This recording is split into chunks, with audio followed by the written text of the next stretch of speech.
생각과 말과 행동이 곧 그 사람이다. 마태복음 12장 34절 독사의 자식들아 너희는 악하니 어떻게 선한 말을 할 수 있느냐. 이는 마음에 가득한 것을 입으로 말함이라. 35절 선한 사람은 그 쌓은 선에서 선한 것을 내고 악한 사람은 그 쌓은 악에서 악한 것을 내느니라. 36절 내가 너희에게 이르노니 사람이 무슨 무익한 말을 하든지 심판 날에 이에 대하여 신문을 받으리니 37절 내 말로 의롭다 함을 받고 내 말로 정죄함을 받으리라. 생각의 차이가 있다. 어느 날 조각가 로댕이 청년들과 함께 산에 올랐다가 길을 가로막고 있는 큰 바위를 만나게 되었다. 청년들은 길을 가로막고 있는 큰 바위에 귀찮은 눈길을 보냈다. 그러나 로댕에게는 이 화강암이 인생을 고민하는 젊은이로 보였고 그 화강암을 갈고 닦아 바로 그 유명한 명작 생각하는 사람을 만들었다. 미 해병대 체스티 플럿 장군의 일화가 있다. 한 번은 아군이 적군에게 완전히 포위돼 고립됐다는 보고를 받자 이렇게 말했다. 우리는 포위됐다. 덕분에 문제는 간단하다. 이제 우리는 모든 방향으로 공격할 수 있다. 불리하고 부정적인 상황이지만 그 환경을 다르게 해석하는 능력이 도전을 준다. 보통 사람은 물이 끓는 주전자를 무관심하게 바라본다. 그러나 월트는 거기에서 증기기관을 보았다. 사람들은 모두 쥐를 징그럽게 생각한다. 그러나 정리해고를 당한 월트 디즈니는 창고에서 잠을 자다 쥐들이 노는 모습을 유심히 관찰했고 그래서 사랑받는 생쥐 미키 마우스를 탄생시켰다. 사람들은 대부분 자신이 보고 있는 것만이 전부라고 생각하기 쉽다. 그러나 진정한 신앙인은 이러한 고정관념을 깰 수 있어야 한다. 말 생각해서 말하자. 성도들 중에는 하나님의 말씀에는 관심을 가지나 사람의 말에는 별 관심을 가지지 않는 경우가 있다. 말이 어느 정도 영향을 미치는 것을 알지만 말에 대해 그렇게 중요하게 생각하지 않는다. 그러나 그렇지 않다. 우리가 하는 말에는 능력이 있다. 우리 속담에 말이 시가 된다는 속담이 있다. 말한 대로 되어진다는 것이다. 속담이지만 이 말은 참으로 성경적인 근거가 있는 말이다. 민수기 13, 14장은 이스라엘 백성들이 광야 생활을 하게 되는 과정을 이해하는데 중요한 내용이 기록되어 있다. 그들이 며칠이면 갈 수 있는 길을 그 긴 세월 동안 40년 동안 떠돌아 다니게 되었는가에 대한 이유를 나타내고 있는 것이다. 12명의 정탐군의 보고에 의해 그들은 인생은 완전히 달라졌다. 눈에 보이는 현실만 보고 그대로 보고하고 판단한 그들 10명은 그 자리에서 땅이 갈려져 죽임을 당하고 그 말은 듣고 불신하여 불평하고 원망한 백성들은 다 죽기까지 40년간 광야 생활을 하게 된다. 그러나 믿음으로 반응하여 올라가자 하나님이 함께 하심으로 능히 이기리라. 그들은 우리의 밥이다 라고 한 여호수와 갈렙은 그들의 믿음의 말대로 가나안 땅에 들어갔다. 일주일, 보름. 넉넉하게 잡아도 한 달이면 갈 길을 40년을 유리 방황하면서 죽게 되었다. 연병으로 죽고 불뱀에 물려 죽고 땅이 갈라져 죽고 결국 40년 만에 다 죽게 되었다. 말하는 것이 얼마나 무서운 결과를 가져오는가. 말 정말 조심해서 하자. 우리가 그동안 했던 말 중에 그저 생각 없이 한 말들이 많이 있다. 안 되면 그만이지, 죽겠네, 미치겠네, 아님 말고 때려치운다. 등등 이제는 함부로 말하지 말자. 성경은 말의 보물창고이다. 특히 잠언에는 말에 대한 내용이 많다. 말이 씨가 되어 심기는 밭이 있다. 입에서 나오는 말이 열매로 자라고 있다. 말이 씨가 되어 자라고 있다. 많은 사람들이 힘들고 어렵다고 또는 시기가 지났다고 말하며 포기하고 산다. 그러나 우리는 소망의 말을 하여야 한다. 내 귀에 들린 대로 행하리라. 하나님께서 들으시는 대해 행해 주신다고 하셨다. 산다고 말하면 살 것이요 될 것이라고 말하면 될 것이다. 우리는 환경에 눌려 사는 존재가 아니다. 능력의 말씀, 생명의 말씀, 치유의 말씀, 회복의 말씀, 구원의 말씀을 시인하라. 믿음으로 고백하라. 그리고 선포하고 명령하라. 외쳐라. 어두운 상황 가운데 있고 어렵고 힘든 형편에 있고 답답한 현실에 눌려 있다면 내 삶의 빛이 있으라, 우리 가정의 빛이 있으라 고 외쳐라. 평강이 있으라 형통하게 될지어다 하고 외쳐라. 건강하게 될지어다 문제는 떠나 갈지어다 하고 외쳐라. 말의 능력을 믿고 믿음을 갖고 선포해 보라. 믿음대로 풀려나가는 역사를 보게 될 것이다. 이 생각의 중요성. 안타깝게도 많은 사람들이 생각의 중요성을 놓치는 것 같다. 그러다 보니 생각을 통제하지 않고 그대로 방치하는 경우도 있다. 그저 떠오르는 대로 생각을 이어가기도 한다. 왜냐하면 당장 그 생각이 자신에게 미치는 영향이 없는 것으로 알기 때문이다. 그렇지 않다. 생각은 그저 하고 마는 게 아니다. 생각은 우리의 삶에 그대로 영향을 미친다. 그 사람의 생각이 어떠함은 곧 그 사람의 됨됨이이다. 잠언 23장 7절 대저 그 마음의 생각이 어떠하면 그 위인도 그러한즉. 생각 그것은 마음속에서 우리가 말과 말을 이어가는 것이다. 그런 의미에서 생각은 자기 자신과 나누는 대화라고 할 수 있다. 생각 없이 우두커니 앉아 있었다는 표현은 문학적으론 가능하지만 실질적인 것은 아니다. 왜냐하면 우리는 쉬지 않고 계속 생각하고 있기 때문이다. 문제는 그 생각의 내용이다. 자신과 나누는 대화의 내용이다. 생각이 얼마나 중요한가를 우리에게 일러주신 분은 예수님이시다. 예수님은 생각을 행동과 같이 평가하셨다. 생각으로 지은 죄와 행동으로 지은 죄를 같은 비중으로 다루셨다. 마태복음 5장 28절 나는 너희에게 이르노니 음욕을 품고 여자를 보는 자마다 마음에 이미 가늠하였느니라. 마음의 생각이 곧 그 입으로 말이 되어 나오고 그것이 행동이 된다. 생각과 말과 행동. 그 중간에 있는 말을 들어보면 그 사람의 생각을 알 수 있고 잠시 후에 나타날 그의 행동을 알 수 있다. 생각은 현실화된다. 생각이 현실화된 욥을 만나보자. 욥은 구약 성경에 나오는 인물이다. 욥이 고난을 당한 후에 탄식하며 한 말이 있다. 욥기 3장 25절 내가 두려워하는 그것이 내게 임하고 내가 무서워하는 그것이 내 몸에 미쳤구나. 욥은 평안하고 아무 일도 없을 때 지금 그가 당하고 있는 재난을 생각했다.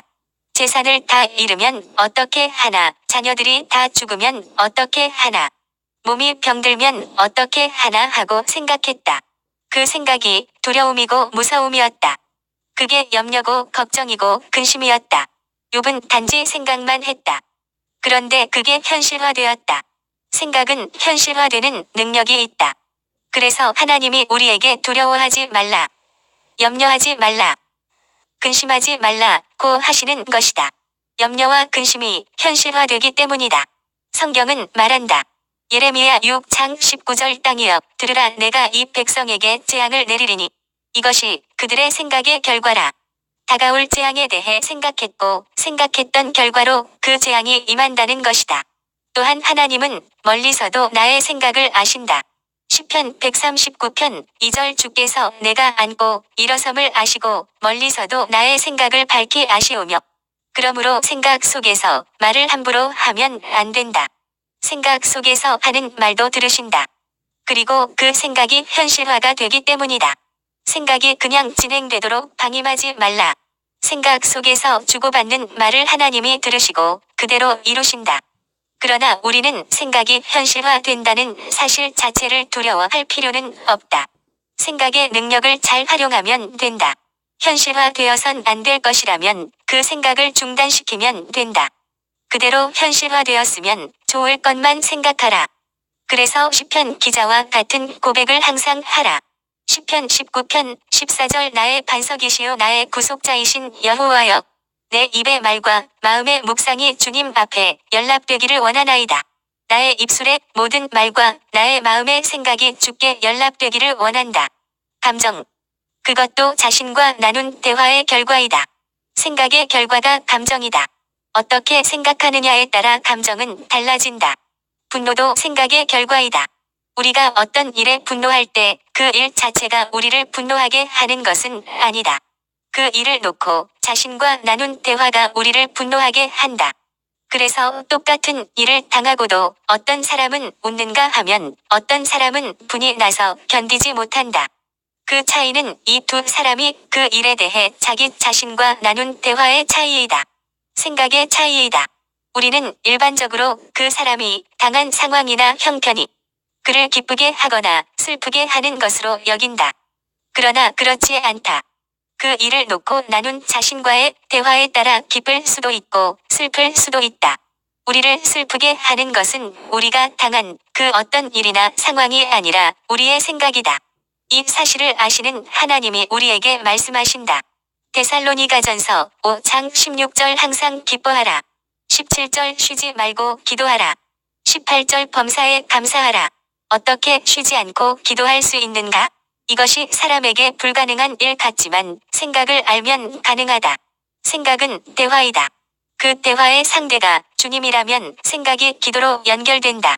생각이 기도라는 사실을 알게 되면 우린 쉬지 말고 기도해야 한다는 부담에서 벗어나 생각을 통해 주님과 대화하며 쉬지 않고 기도할 수 있다.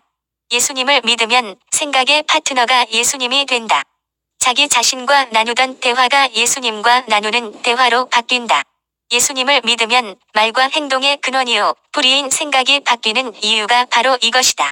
말은 단순한 의사소통의 기능만을 갖는 것은 아니다. 말로써 인격을 드러내기도 한다.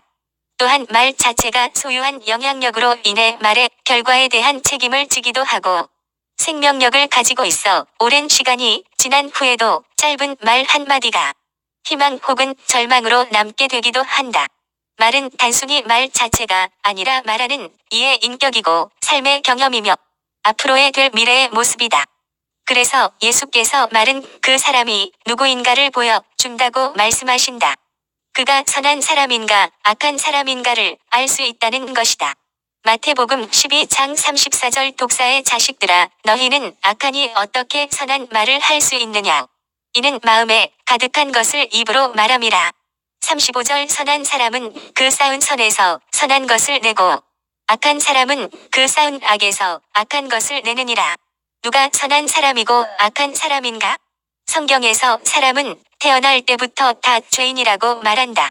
모든 사람이 다 죄인이다. 그러나 예수님을 믿음으로 죄인이 의롭다 하심을 얻은 자가 되었다. 죄인이 예수님을 믿으면 의인으로 새롭게 태어난다는 것이다. 의인, 즉 선한 사람으로 새롭게 태어난 새 생명은 성령 안에 살게 되므로 선한 사람으로 살 수 있게 되었다. 이것을 가리켜 새로운 피조물이 되었다고 한다. 선한 사람과 악한 사람의 구별하는 기준은 단순한 마음의 상태가 아니라 영적 상태, 즉 하나님의 성령이 다스리는가? 아니면 육체의 소욕에 따라 사는가? 로 구별한다는 것이다. 예수님께서는 우리가 말을 할 때 그것이 단순하게 그 사람의 생각이나 감정의 표출이라고 보지 않고 그 말 속에 있는 우리의 영적 상태를 보시는 것이다. 그 사람이 쓰는 말을 통해서 그 사람이 성령의 사람인가? 아니면 육을 따르는 사람인가? 말을 통해 선한 사람인가? 악한 사람인가를 평가하신다는 것이다. 나의 사용하는 말을 통해 나의 영적 상태를 체크해 볼 수 있다. 나의 영적 상태는 어떠한가? 성령에 속한 그리스도인인가? 육신에 속한 사람인가? 말에는 능력이 있다. 말에는 좋던 나쁘던 힘이 있다. 성경은 우리 말에는 사람을 살릴 수도 있고 죽일 수도 있는 권세가 있다고 말한다. 계속해서 마태복음 12장 36절을 보자. 36절 내가 너희에게 이르노니 사람이 무슨 무익한 말을 하든지 심판 날에 이에 대하여 신문을 받으리니 말에는 상상할 수 없는 생명의 에너지가 담겨 있다. 여기서 무익한 말이라고 하는 쓸데없는 말, 부주의한 말, 무의미한 말, 무가치한 말을 의미하나. 존 메가더 목사는 조금 다르게 비생산적이고 열매를 맺지 못하는 황무지와 같은 무책임하고 적절치 않은 말을 의미한다고 설명한다. 우리가 말을 할 때 창조적인 능력과 힘으로 용기를 주고 잠자고 있는 능력을 일깨우는 능력으로 사용할 수 있다. 반면에 사람의 마음을 황폐하게 만들거나 낙심하게 만들고 새로운 희망과 길을 꺾어 버리는 언어로 사용할 수도 있다는 것이다. 야고보서 3장 9절 이것으로 우리가 주 아버지를 찬송하고 또 이것으로 하나님의 형상대로 지음을 받은 사람을 저주하나니 10절 한 입에서 찬송과 저주가 나오는도다. 내 형제들아 이것이 마땅하지 아니하니라. 11절 샘이 한 구멍으로 어찌 단 물과 쓴 물을 내겠느냐. 잠언 6장 2절 내 입의 말로 내가 얽혔으며 내 입의 말로 인하여 잡히게 되었느니라. 말은 자신을 망칠 수도 있고 흥하게 할 수도 있다. 가정이나 교회를 파괴할 수도 있고 세울 수도 있다. 전쟁을 일으킬 수도 있다. 말로 신앙을 고백할 수도 있고 예수를 부인할 수도 있다. 그래서 말을 가려하고 조심해서 잘 사용해야 한다. 말이 빠르고 급해서 실수가 많은 사람들은 입의 재갈을 먹여라고 경고한다. 야고보서 3장 3절 우리가 말들의 입에 재갈 물리는 것은 우리에게 순종하게 하려고 그 온 몸을 제어하는 것이라. 타고 다니는 말을 억어하는 방법은 입에 재갈을 먹이고 재갈에 고삐를 메어서 말의 행동을 조절하는 것이다. 고삐를 잡고 잡아당기고 늦추면 재갈 때문에 따라올 수밖에 없다. 내가 내 입을 신앙과 인격과 덕으로 재갈 먹이면 아무 말이나 함부로 말할 수가 없다. 그리고 하나님은 우리가 한 말에 대해서 반드시 책임을 묻겠다고 하신다. 계속해서 마태복음 12장 37절을 보자. 37절 내 말로 의롭다 함을 받고 내 말로 정죄함을 받으리라. 이 말씀은 우리의 말에 대한 책임을 묻겠다는 것이다. 심판 날에만 책임을 물으시겠다는 것만이 아니라 인생을 살아가는 동안 사용하는 말대로 그것대로 갚아 주시겠다고 말씀하신다. 잠언 18장 21절 죽고 사는 것이 혀의 힘에 달렸나니 혀를 쓰기 좋아하는 자는 혀의 열매를 먹으리라. 고 말씀하신다. 그 말대로 갚아 주시겠다고 하신다. 그래서 가데스바네아에서 불신하고 불평하고 원망한 10명의 정탐꾼과 그 말을 들은 백성들은 그들이 말한 대로 광야에서 다 죽게 되었다. 안 된다, 죽겠다, 할 수 없다 한 사람은 광야에서 다 죽었으나 믿음의 눈을 떠서 약속과 믿음을 선포했던 사람은 약속의 땅에 들어가게 되었다. 그리스도인이 결코 하지 말아야 할 말이 있다. 거짓말, 더러운 말, 비방하는 말, 불평과 원망하는 말, 저주하는 말, 독한 말, 포악한 말, 교만한 말, 패역한 말, 부정적인 말, 그리고 하나님을 거역하는 말 등등이다. 그런가 하면 우리가 입을 통해서 꼭 해야 할 말이 있다. 아름다운 소식 복음을 전파하는 입술이 되어야 한다. 주님을 찬송하는 입술이 되어야 한다. 사람을 위로하고 격려하고 듣는 자들의 은혜를 끼치게 하는 선한 말을 하여야 한다. 화평케 하는 말 그리고 참되고 진실한 말을 하여야 한다. 경우에 합당한 말, 부드러운 말을 하여야 한다. 또한 남에게 도움이 되고 용기를 북돋아 주고 축복하는 말을 하도록 하여야 한다. 우리는 이제부터 긍정적인 말, 믿음의 말, 살리는 말, 영적인 말을 하자. 생각과 말은 곧 그 사람의 인격이고 그 사람의 됨됨이이다. 생각과 말은 결국 언젠가는 행동으로 나타나게 될 것이다. 결국 성경적인 생각과 말과 행동에 대한 깊은 묵상에서부터 내 인생을 달라진다. 아멘.